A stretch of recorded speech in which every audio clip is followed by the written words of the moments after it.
I congratulate the Honorable Finance Minister on presenting her 6th budget. And every year we have a lot of expectations from her because India is no more insulated. It's a big global player over the last few decades. So everything that impacts globally impacts our country as well. So while we are talking about India, which she also, I think, mentioned in her budget speech, that even repercussions globally that is happening, what's happening in Europe, what's happening in South America, clearly is eventually going to affect our country as well.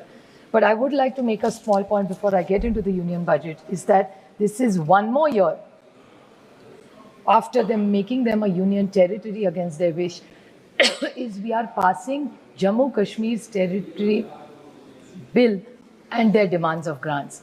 Mr. Amit Shah ji, the Honorable Home Minister, had committed to this House that within a year they will hold elections and there will be the budget of the state will be discussed in their assembly. So I take this opportunity and request the Treasury benches to keep their word, and I hope next year elections are held in Jammu Kashmir and they pass their own budget in their own state. So I think this is a very important point and it must be done because if you can hold national elections, parliamentary elections are held in Jammu Kashmir, why aren't assembly elections? And anyway, you have committed to the court that by September they are supposed to hold the elections this year. So I don't know why we are doing the whole election of 24 and 25, but even if you are doing the budget, I request with full compassion and empathy for people of Jammu Kashmir, they deserve to make their own decisions for themselves. Well, the 4 engines of growth, sir, for a robust economy are investment, consumption, exports, and fiscal deficit. If you study the entire budget for the last decade of this entire government, I don't want to be a prisoner of the past and the history as the debate is going on from the Treasury bench, because actually I was disappointed with the Treasury bench today. We are used to such wonderful speeches, even if they were opponents. And I miss most of them today, because today I think they probably had very less to stay in their budget, because the Treasury bench only spoke about things which have happened 50 years ago. People have apologized and moved on. It has nothing to do with our economy and the future of this country or the growth of this country. So I want to speak only about the budget today, and I'm going to limit my entire speech to that. Sir, if you look at investments itself, now how much investments have come into this country? What was the idea of the investment and reducing the corporate tax? They reduced the corporate tax under the pretext, or maybe they thought it was a wonderful decision at their level, that you reduce the corporate tax so that more investments come. But that is not reflecting in the numbers that the government has given. The gross fixed capital formation of the percentage of GDP, if you look at it, in 2013-14 was 30.70, while if you look at 23-24, it is 30.80. So the reduction being in GST, I'm not saying they have made a lot of effort. I won't say governance is continuity. I'm not taking away from the fact that this government has done nothing in 10 years. Well, GST was the Congress's bill, which they implemented. We may have differences in the way they have implemented. It was a good effort. Digitalization, what they've done in banking, I'm not taking away from the credit. But at the same time, was it too little, too late to reduce corporate tax? Is that one reason why investments are not coming? And I think the government needs to even introspect that why the environment is not as good as it should be. Consumption, sir. Consumption is clearly not doing well, especially the agrarian crisis and the rural economy. And data speaks for itself louder than you and me arguing about it. I'm not running the government down, but they need to accept that there is an agrarian crisis in this country. A new word, which I also have learned over the last few years, is shrinkflation.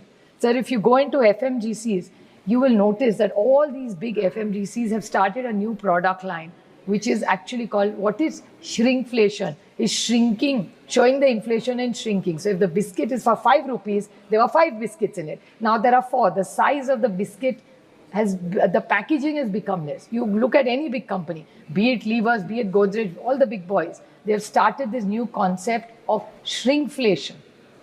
And this government is denying the fact that there is a price rise. There is where is this shrinkflation coming from? It's a completely new concept in economics. But it's a marketing activity for all these big companies which directly impact jobs, the economy, and it's reflecting. It's a reflection, no? When FMGCs don't do well, data speaks for itself, sir. Exports. Now, everybody looked, when there was a global issue with China, everybody looked at it as China plus one. So there was a great opportunity for India to become the plus one. Has India truly become Atmanirbhar Bharat? Make in India, all wonderful sloganeering, but has it really converted into jobs? So if it's China plus one, what number are we globally? China plus one has become Mexico. China plus one has become Vietnam. China plus one has become Indonesia. We are at number 4 globally, sir. So with China plus one, we haven't done as well as we should have done. And this was the sloganeering of this government when they had a clear mandate. They had a 300 MLA. They could have done anything they wanted. So what went wrong in Make in India? I think we all need to introspect of policies. What is just not no point changing policies. Change is inevitable in any economy. We understand that. Third, fourth is fiscal spending. Now, in fiscal spending, what is important is, yes, after the global issues, the slowing down, after the pandemic, well, India has recovered in the K-shaped, which it has. We will give credit. But who has really done well? I mean, the Honorable Finance Minister constantly spoke about fiscal deficit. Sir, the FRBM Act, which was a wonderful bill, even if the BJP and under the leadership of Atal Bihari Vajpayee ji, the act came, the UPA continued it because governance is continuity. It was a very good bill. We continued it, 3% for the states, and we should not cross 5% for the country. Yesterday, the Honorable Finance Minister said that 4.9 is what they're plugging at. Is it really going to stop at 4.9? Because my concern is once the supplementary demands come, I'm putting a number. I'm not saying my number is perfect, but I'm not a finance expert, nor am I an economist. But from whatever little that I read, it will probably go up to 5.6 is what is the rough estimate. Now, if the fiscal deficit goes, then what is this? What did we bring this law for? Should there be no good practices and other states also following the same? Just now, the Andhra, the gentleman spoke about it, Bharat, right? Bharat spoke about it and he said in Andhra, they don't have money and their chief minister, who's such a learned man, is going to take 2 months to find out where is their fiscal deficit at. Well, my state is not far away from that either, but I will come to that. But I want a clarification from this government for my understanding and for the country to know that if the FRBM Act, you're saying you're at 4.9, well, the data doesn't say so. You know where they have really reached at 4.9 is not the great policies of this government. That time, 4.5. They are saying 4.5 at the cost of who?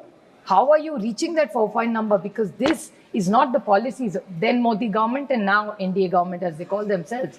But the Modi government has survived this whole thing not because of the great work they have done. It's the hard work that this nation and the people of this country have done.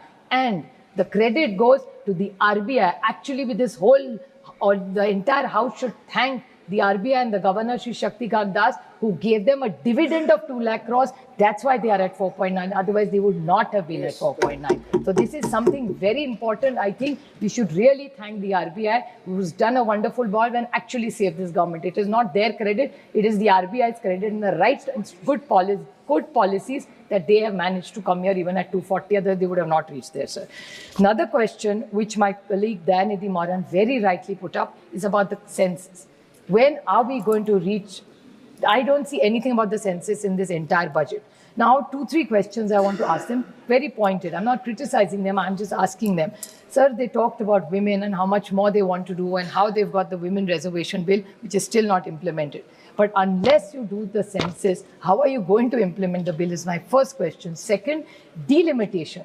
Our constituencies are huge, sir. 23 lakhs, 24 lakhs. When I started, there were 14, 15 lakhs voters. Now it's 23. And what are we getting for the money we are getting is 5 crores. In Maharashtra, one MLA gets 5 crores per year. Here, 5 crores per MLA when I have 6. So actually it's equivalent to 30 crores.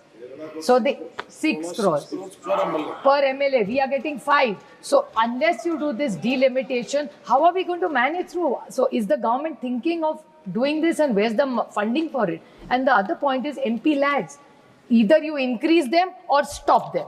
Because scrap it either or make them fit. Sir, because what is an MP doing?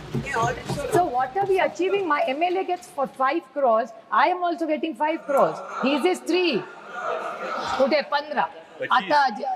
So what are we achieving? 30. So you are saying increase it to 15. We get 5, they get 15. So now it's every state varies. So why don't you increase this, sir? That is one very important question. So what it is about the fiscal deficit, I want a clear answer from this government. About the caste census, we definitely want to ask. They talk about just 2-3 very important points. I'll make it as short. I know my colleague is going to speak. Sir, in GST, everything you ask this government, they said the GST Council will decide.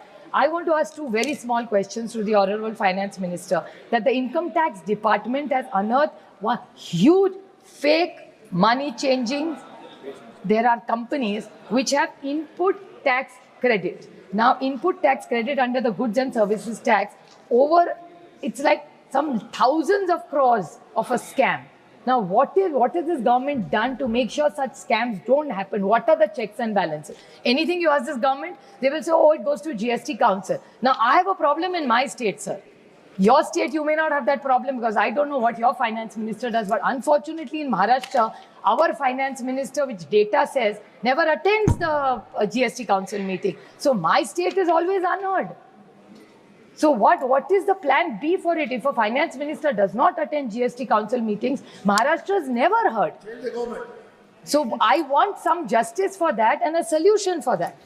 Because besides the finance minister, nobody can speak in that meeting. But he's your ally, so you'll have to tell him Mr. that. Chair.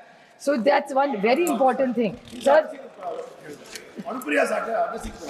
the other very important scheme which I want to ask, since it's short of time, I will leave 1 or 2 important things, but I want to ask one pointed question because it's really important. They keep talking, which even Dayanidhi Maran talked about employment. And I think the whole thrust of this government was skilling and employment. I want to ask them, they started a very good scheme. I'm not taking away from the intention of this government. Was production linked, which is a PLI scheme, production linked incentive. Now, if it's a production linked incentive this government has given, if I stand corrected here, Raghuram Rajanji had said that there was some company in Gujarat which they gave, some semiconductor company, which 2.3 crores was the incentive given, is the kind of money we have paid. The employees are paying, that's the level they were given. But no outcome, and not only that, one of the cabinet ministers has agreed that number. I don't know who, I don't want to name anybody. But he said that for the incentive that we have given that government, for that particular unit in Gujarat, it's 2.31 crores per job, per employee. Now, if this is the PLI scheme, is this what you thought of giving in this government? Is this how you're going to create jobs? And now the new one is employment link incentive. So your PLI has already failed. Now, is this ELI is also going to fail? You've already failed even in fiscal deficit. Thanks to the RBI, you are safe. So where is really this economy going? Just by making all these announcements and giving all these schemes, there is nothing that you are quantifying, sir, in this economy. The numbers are not helping for what they are saying in these various schemes. They are very proud of feeding 80 crore people. I am also very happy if they are feeding 80 crore people. But how come when they keep saying this multi-dimensional poverty index that this government talks about, every time they're saying we are getting people out of poverty, how come you're still after 10 years feeding 80 crore people? I mean, it's the same number. If 10 years, sir, 80 crore logon ko, they are so proud to say they are feeding them and we are feeding them. I'm very happy if they are feeding them. Then how come nobody is going? Then this whole multi-dimensional poverty act, what is this for? They are doing nothing for EPS 95. So much they talked about pensions. EPS 95 was a commitment this government made. I mean, I hope his soul rests in peace, but Arunji is unfortunately no more with us. But Arunji had mentioned it, that EPS 95 is something we commit to. This government hasn't done it. Agrarian crisis, as I said, milk, the commerce minister is unfortunately not here. Somebody was saying, oh, that Viplav, I don't know if he's still here. He's here. He was talking about milk production, wheat production. This is data from 10 years. There is no great innovation. And what have they done with milk prices? With exports, casein, onion. They lost 2 seats in Maharashtra only because of banning this onion. Their allies are begging them. to allow onion exports. Nothing they have done. Even after losing 2-3 seats and after doing miserably, they have still not done, which is fine because then it helps us in the state. So it's okay. Once we come to government, we will make sure all agrarian and the farmer is respected, not just by hands me down and revdis as their favorite word is, but respectfully give MSPs to our farmers. It's their hard work that we are paying for. So I request this government, because according to very small, sir, according to the percentage of the GDP in agriculture, what is this budget is the increase over last 10 decades is only by not even 1%. In agriculture, it was 3.52, now it's only become 4.2. In health, from 1.15% of the GDP, it has gone to 1.85. Education, 1.8 has only become 3%. Infrastructure, their favorite, sir. Infrastructure, even in Maharashtra, they like only big ticket projects. They only work for infrastructure, and you know obviously why. So budget of 3. Then social justice is 1.5, is also not some great thing. So, sir, I just need to ask this government that they have to clearly in the reply give us what is the plan of this government, because I'm as concerned as Andhra, because they have just come to power and they're suffering, as they are saying. Same thing in Maharashtra. Every time there is no fiscal management in that state. So then why did we pass that bill? If there is no good discipline of finances, sir, this country will, unfortunately, I with pain say this, would be a complete economical crisis. We don't want to go our neighbor's way. We want to be firm and committed to a robust country with good growth, with very good fiscal management, and a strict one. So I urge this government to kindly reply to all these questions and reassure us that I have no problem with what they've given to Andhra and Bihar, but please don't give us step treatment because of what the voters have decided, because this is a constitution. Elections have to be fair and just. Thank you. You made your point.